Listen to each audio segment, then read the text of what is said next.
Hola! I just had a little bit more coffee because it has been quite a long day, quite an exciting day, full of adventures, awesome presenters, and crazy runs in the expo center. If you missed that, tune it on. But now we have the last interview of the day. We made it, yay, till the end to our last rock star of this season. Well, there are multiple rock stars, but in the interview seat. I'm not saying that. Those are the only ones. Yeah, don't get on me yet. Sorry. But back to it. We have the good amigo David Milette. David, welcome. Thank you. It's an honor and a pleasure. I'm super happy to have you here. I think it has been a few years that I wanted to have this conversation. I mean, we have had some conversations. Right. It's the first time we get the opportunity to physically be in the same event at the same time. So it's a great opportunity to leverage this time to get together and share a little chat. You are one of the people that I consider good persons, good friends that for years we have had messages here and there, some even business going or helping each other, Yeah, better absolutely. said. That, yeah, one of my friends, but I don't know him in person. Years have gone, and yeah, and finally at a conference, you is where you will get these opportunities to meet your virtual, or according to my wife, imaginary friends that I know they are real here. They exist. But David, welcome, and for the audience, for the ones that may not know you, would you mind sharing a little bit of who you are, what you do, what brought you here? What's up with you? Yeah, sure. I could give you a little bit of a spiel on who I am. So I've been in this industry now, believe it or not, for 30 years. So it's been a long time that I've been doing this. Like many people in QA, kind of stumbled into it. I was studying in IT to be a developer, and came into a testing role, and it just stuck. For me, the search for the bugs, that obsessive scratch at the surface to find what's going wrong has always been part of my nature. So it was just natural for me that when that role was, hey, now your task is to go find those things and identify them and help them get resolved. It was just something I was naturally doing anyway. So getting paid for it was just a fun aspect of it, right? So tie my passion for technology as well as finding problems and making things better. It just worked, and I worked in the industry, as a client, using technology and pre Y2K, doing those types of tests of performance validation and making sure that the functionality was there and everything. And then multiple vendors in the space that we've seen come and go, companies like Segway and Compuware that were players for a number of years. Rational was bought by IBM, and I've had the opportunity of working with all these tools. Was part of Compuware, part of Mercury Interactive, Hewlett Packard, SAP in the testing space. And 16 years ago, I started SQALogic.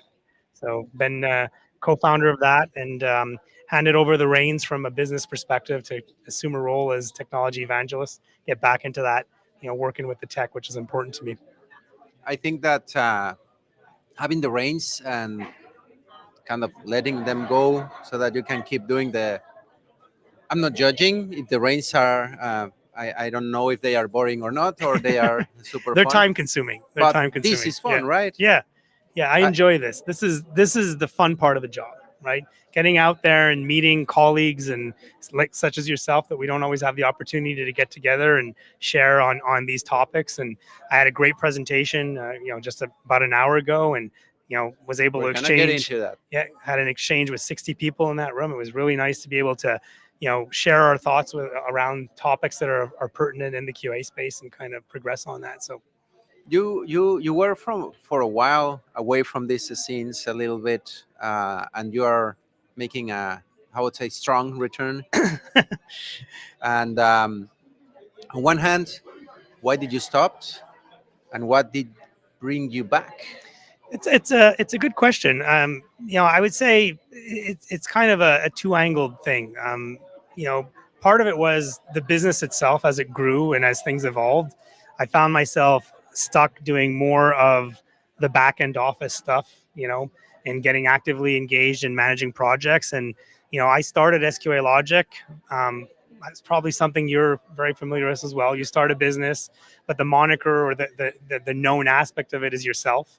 I had those 30 years of experience at the time, 20 years, call it that, or 15. But I had traveled the world, and people wanted to work with David Milette. So separation of David from the entity that was built was not necessarily easy. So it was the time that it was taking to do all that was taking me away from the ability to do the things like this, which is the evangelizing, the getting out there. And it was the necessity of taking the time to separate those two things. Have SQALogic as a company exist and capable of running on its own, still part of it, still kind of like an architect who signs off on the technical drawings that are being done. Same thing. I give my name to it and I give You my did the endorsement. initial draws. Yeah, And the team can do these things. I can sign off on and make sure it's good, put the final touches. But that allows me more time to do the things that I'm passionate about, like this. And I'd say the other thing is I became a grandpa of 3 beautiful granddaughters that I love very much. And congratulations. kind of keeps you wanting to stay close to the family a little bit, and focus in. But like you said, we're drawn to the passion of getting out there and doing these things. And I still feel I got a lot that I'd like to share. So a little bit of a kick back into it. Been doing a lot of events and activities and roundtables and podcasts and videos, and it's been great to get back into it. I'm happy that you could give yourself that opportunity, because it's not always easy to detach or to be like always involved. We Oh, have it's some. it's a challenge for sure. It's a challenge because it's a passion, right? You're passionate about something, so you can get wrapped into it, and it becomes all consuming. So you have to actively take that time to say that you've got different passions and you want to kind of separate it. So yeah. Yeah, and I don't think everyone manages to detach, one reason or the other. Yeah, I And I think agree. it's fantastic. You could. Yeah, Any establishing the challenges with balance. that? Yeah, I mean, when again, that what makes a good tester in my books, right, is somebody who has almost some form of obsession and compulsion towards something, right? So, like for example, myself, if I have an iPhone and I just installed a new beta, knowing there's probably got bugs in it, and I find those bugs, I don't just want to say, oh, it's not working, it'll be fixed in the next version. I want to identify why it's not working. I want to dig into it. I want to, and I'll be on forums and Reddits and all kinds of stuff trying to identify what's going on, So right? it sounds like you go as far as even to log the defect for the phone. Yeah, yeah, I do. I do a lot of that stuff. It's just the nature of who we are, and I think a lot of good testers have that, right? They just get that drawn into the rabbit hole, and they kind of go down that until they can find it, or until they're satisfied with an identified answer in that. And in fact, often, I'm the kind of person who will identify a bug, and then I'll start open a ticket, and I'll dig so much that I'll find the answer and tell the developers, here's the fix. It's that DLL, it's this element that's broken, because it's just the nature. I find those types of behaviors, those patterns in individuals make awesome testers. And in fact, I will hire into SQALogic an individual who has that passion and that kind of a personality, because I can train the technology. I can train somebody on the different testing tools. I can teach them that. I can mentor that. But what you can't mentor is the innate personality of somebody who's going to have that passion to want to be able to do that. So I seek that out. And the attitude. Exactly. Right? I seek that out a lot in what we're looking for in candidates. That is really interesting. And going back to the history, long history that you shared, 30 years in the field, some of the versions of the technology that you're talking predate me, way before me.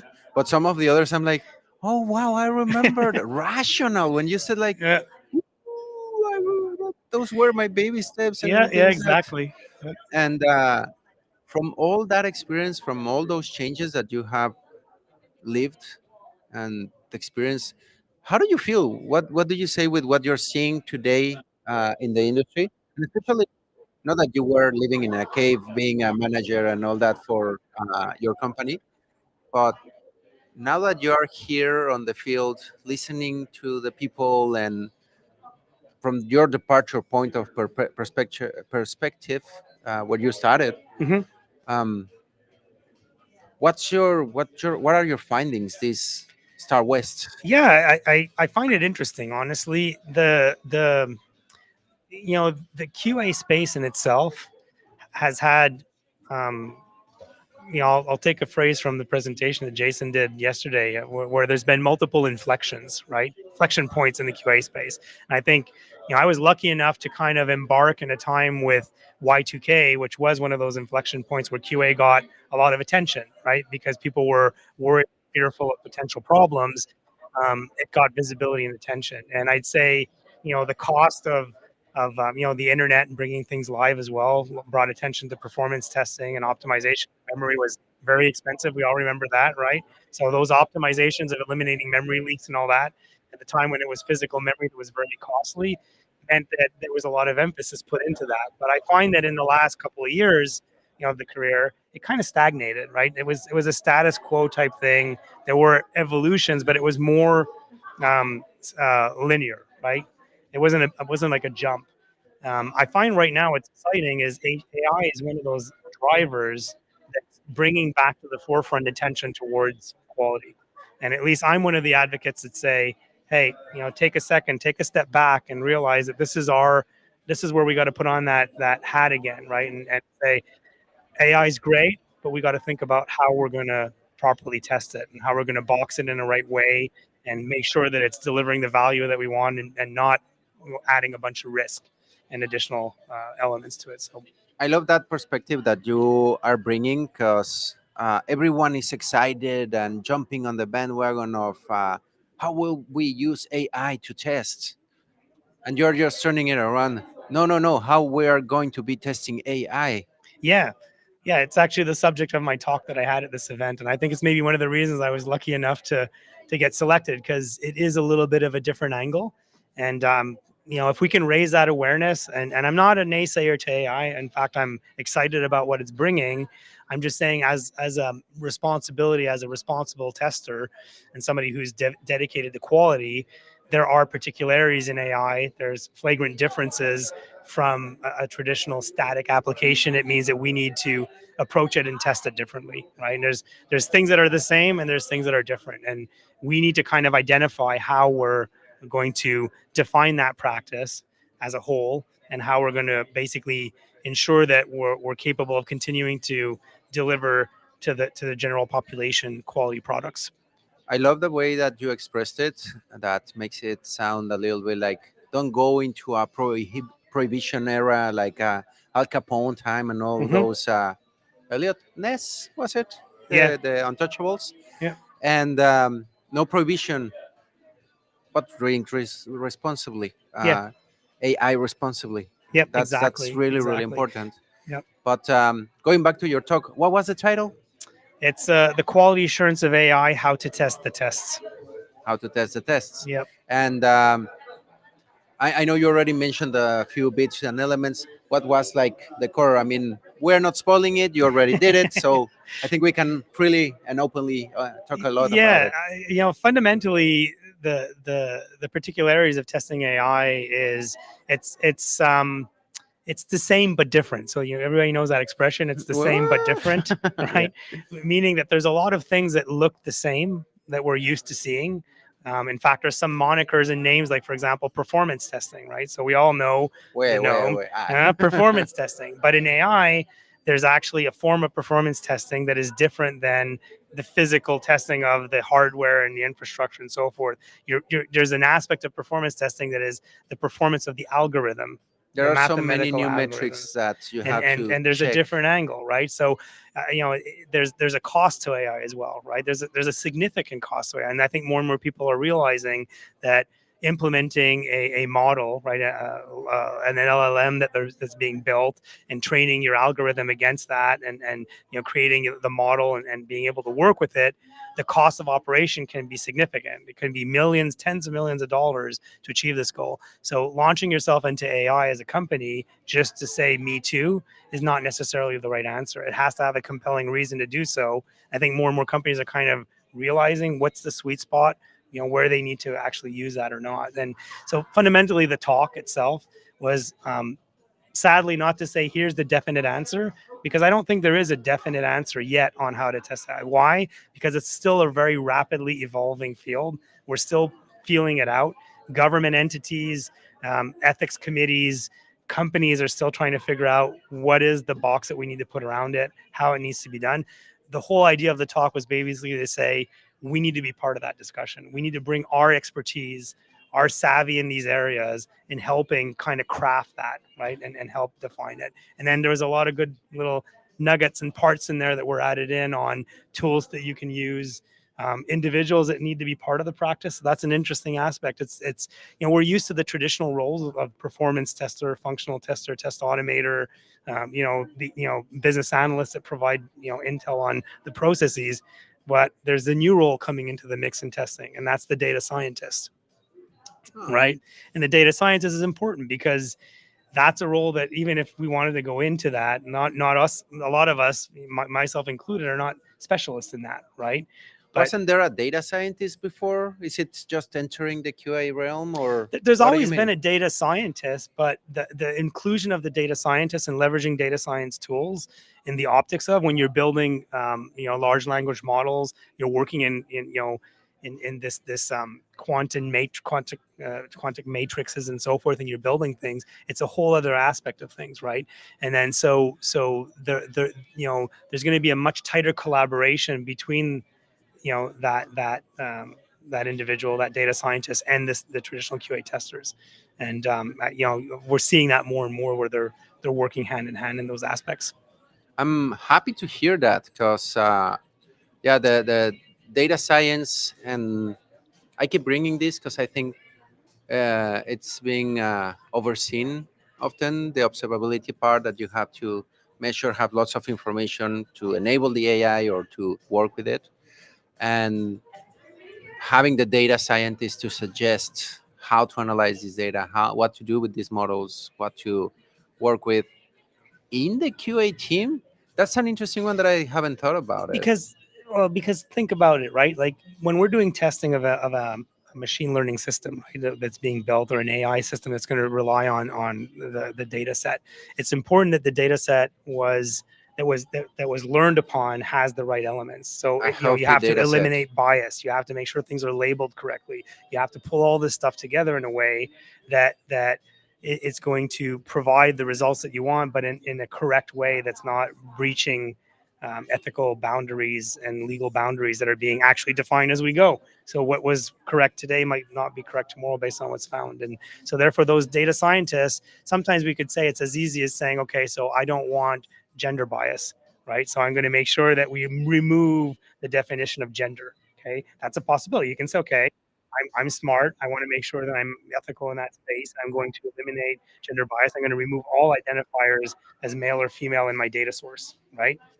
So that's the right thing to do. But if you haven't Well, eliminated roles and responsibilities and jobs out of there, AI can assume gender bias by taking in the data from the types of roles and jobs that people are having. So you end up with a biased system with something that was an indirect correlation that was made because of it. it sounds So like also you're going to have to bring some creativity for sure, because absolutely. some of these elements you just made me think on uh, the roles, positions, and so on. That in Spanish you have the ending letter in French as well that tells you the gender of the position, general, doctor, doctora. Yeah, yeah, exactly, And exactly. as much as you remove the articles or the gender indication, some models can deduce that. Or And the models can be very deep, right? We're as human beings, we can understand 2, 3, 4 dimensions of logic. You're talking about in these types of systems, sometimes it's hundreds, thousands, tens of thousands of levels of dimensions that it's correlating things at. So that traceability back to how it got an answer of these AI systems, in certain cases, it's next to impossible for us to even understand how it got to the results. And that's a problem as well, because in certain conditions, okay, it's a legal obligation to be able to trace back why something was given as an answer. For example, if you go to a bank in the US and you ask for a loan, and you have a system in the the back credit based score on, right right, away. and let's say that the bank has deduced that they want to be able to calculate for a bunch of different things, how are they going to give you a loan at what rate or whatever per that, right? Well, if it's an AI deep system that calculated it, and you can't trace back why you were rejected on a loan, legally you're forced to be able to say, You can ask, I want to understand where it comes from and why I was rejected. And if you can't provide that, you have a problem, right? So the explainability, or what they call XAI, right? Explainability of the AI system becomes very important. That reminds me some of these models and how they think. Are you familiar with the Isaac Asimov novels? Yeah, yeah, The I Robot series and the robot psychologist Susan Calvin checking the positronic brains. yeah. It reminds me a lot of that because the big deal of these books, these novels, if you haven't read Asimov, was that like figuring out what the robots are truly thinking, because the things got so complex that we humans Yeah, could well, not. as AI evolves, right? We're kind of into that world that he envisioned, or getting close to it. And at the speed at which things are evolving, just a year ago, we're so much farther than we were in the capacity of these systems, right? So they're very rapidly evolving what they can do.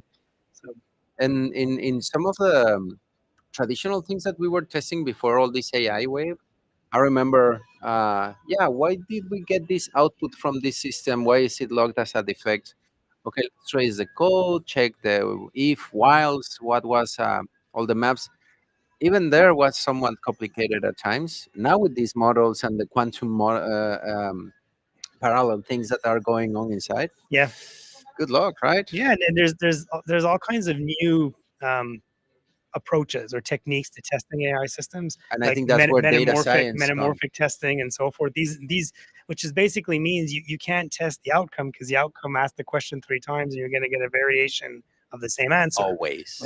Always. That's the nature of these systems. But you can test the variation of an answer based on what you're providing as an input. So, and then you can calculate that variation, and then you can monitor in production, because this is the interesting thing as a tester, right? This is what I brought to everybody. I mean, a lot of people are saying the tester is going to be eliminated and this and that. This is a question over here that a lot of people have. Well, the reality is that if you've built a self-learning system, self-repairing, self-evolving system based on an algorithm, right, and it's there and it's pulling in data. The situation is data is live and dynamic, especially if it's a feeding out of a live system, right, out of the internet, out of data sources that are evolving. Testing becomes almost something in continuation forever that must be done. So you must establish a proper baseline, metamorphic kind of value baseline, and then you need to monitor by retesting and validating. And if you see a trend in variation, you need to take action rapidly. That might require you to retrain your algorithm, right, or All the adjust model, certain everything labels or starts. models. A good example was COVID. COVID-19 caused this, right? Because what happened is the behavior of the individuals rapidly changed. So if an AI system was based on certain things, and you were driving your business off of it, you needed to readjust the model to take into account the new reality that was a big fluctuation, right? So there's a lot of interesting aspects of it, right, on how things evolve. And yeah, That's deep. I never thought of some of those impacts of even as a silly example, this model that was trained on Twitter feeds that became probably the people wouldn't have been tweeting all these things and which were fed to the model without the pandemic. Probably, I don't know. I'm not judging people, and I'm just drawing scenarios because yeah, things are weird. yeah, and there's a lot of good examples. Like in the AI world, right? The system reacts on what it has access to data on. There's a couple of things that can happen, right? So if you're building your own internal AI system, okay, for your own company, you've taken model it, build it, release the model, and it's giving the value that you want. Um, Believe it or not, your security, your internal security of your company needs to be very tight, because these systems, what they do is they span through data points, right? And they find information, they use information. So there are cases where you could create a problem if, for example, for a very small window, there's a loophole into the HR system where now it becomes available, and the system can spawn it and grab it.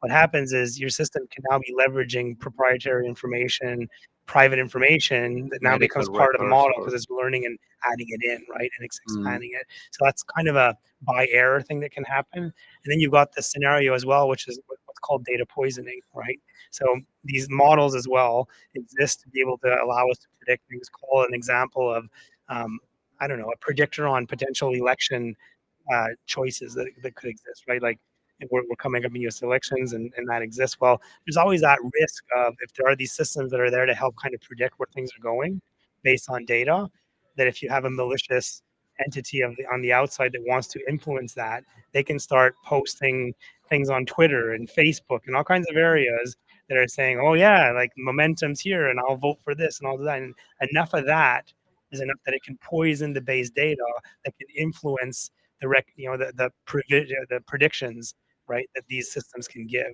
And there are these voluntary nefarious parties that could use it. I mean, anything we're using in the real world for good, there's always that dark web aspect of things that could be leveraged for bad as well. And it's something we always need to take into consideration and validate in the systems.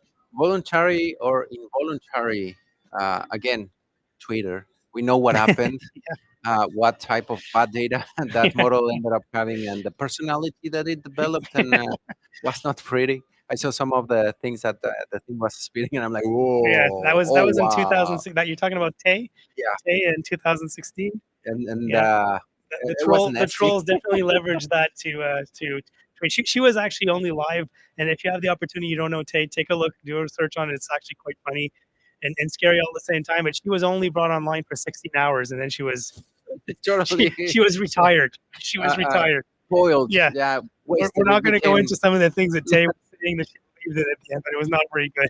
not even like we can reform this model and like shut it down. No, she Yeah, was shut down. we She was totally shut down. where we went wrong everywhere. I don't know, but so going back a little bit, because we can Oh, we can go divert. deep on AI and on these topics, because yeah, and that's what has been happening all these days during the conference, because it's still the rage AI. Yep, How are we yep. going to be using it, and what are we going to be doing?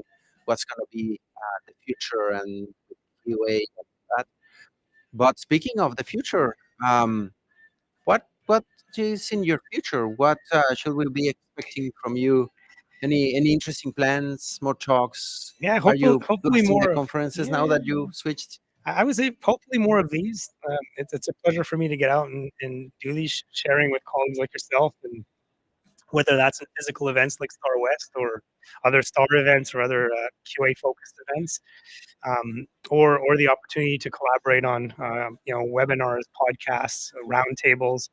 I think that I'm always happy to be able to exchange with people that have like-minded as well as contradicting opinions. It's just a great opportunity to sit back and listen in and maybe even adapt some of our thinking on what we're having. That's really one of the nice things about this event. I've felt it very open to that opportunity of sitting down with somebody who even has a delta of an opinion on where things are going, because nobody really knows, but objectively sit down and listen in and take in that perspective and bring it into our own knowledge. So it's been great, and I hope there's going to be more of that. That- I think that's a great perspective. Uh, you're right. When I get these challenging opinions or opposite opinions, and I can get to be passionate about mine, they're kind of easy to change when you hit the right spots. But if you don't, it's interesting to browse around. Don't close yourself. That's a great thing that to see you doing and to get an improvement. Yeah, yeah, agreed. And Congratulations on that. thank you, And thank you. now that we are on the last minutes of this, you already gave a good tip doing that. But what would be another recommendation that you would give to the audience, of all your experience, all the knowledge, and all the things that you're seeing happening at the Yeah, moment? I would say for any QA practitioner or somebody looking to get into the field in that, don't fear it. If your aim is just to be a manual tester or just a low level scripting resource that would doing that, I'd say that might be more at a risk. But if you have the critical thinking mind and you want to bring that to the picture, I think there always will be kind of at least in my books a necessity to have an overwatch on top of these systems, right? I don't need a system to police a system. We all seen kind of where that can go. So I think there always will be that notion of a critical thinking mind, and where that personality of a tester will be required. In fact, I think we're going to see that role come a little bit more to the forefront, and it's rightfully deserved. I think it's been overlooked a little bit. I would expect, just like the security problems that were happening in the world caused the CISO level to come in. I would love to see a chief quality officer. I would love to see somebody who sits at the C level and advises on quality as this becomes more and more important. That would be, if I could retire, from my career having kind of driven maybe that notion of pushing towards I the C-level succeeded. executives My and saying life that, was I worth. would be very happy. Yes, indeed, that would be good. Uh, Great recommendation, and especially well the CPO, Chief Performance Officer, with the performance we joked CQO or so Yeah, that yeah. would be great, and especially as well that part where don't let the system feed itself, because then if there's poop if there's poop anywhere in the system, there it's gonna be spinning all over the place, and we don't want that. Exactly, it would be a mad mess. Not a good Quality thing. quality engineers, it's gonna be our job to stop that spinning thing to be rolling all over the place. And well, amigo David, thank you very much. And to close up, where can people find you, get in touch with you, follow up with your ideas, invite you to podcasts if they want to? For sure, I'm open on LinkedIn. Easily, just add me. I'll accept you. You're all welcome. Follow SQALogic. Follow me if you want to be aware of other events that we're doing like this. And hopefully, we're gonna have the opportunity, Landor, to contribute once more. I love doing this, and hopefully, we can do more of it. I have a feeling that much more is going to come. And again, LinkedIn, check it out. If you see the name here, because the pronunciation can be for some Milette, and that's why it's The written. one with the little wizards, it's Oh yeah, he has self-identifying. an These little emoji wizards next to my name in, just in should LinkedIn. You make it won't miss it. identifiable. We should have put it in the label there, but okay, too late. But reach out, get in touch with David. Awesome engineer, tester, person, and someone that will help you and most probably open your mind and make you like, oh damn. Thank you very much. You're too kind. Thank you. No, it's awesome, amigo. Thank you for your And time, everybody. Thank you. thank you for coming. Thank you as well. Thank you everyone for tuning. And I think that we made it. This is the last interview of the day, of the Excellent. conference, of the event, of the week, but not of the month. More's coming. Stay tuned. But this is the last of the interviews. This is not the last of the adventure, because we are about to start the closing stream where we are going to be running around and taking a last look of how all the adventures that we have been 2024. So stay tuned. We're going to come back in a little bit. And for now, amigo David, gracias. Thank you. Gracias. Merci. Merci beaucoup. And everyone, see you later. See you in a moment. Adios. And we're out. Adios, David. Cheers. Adios. Au revoir.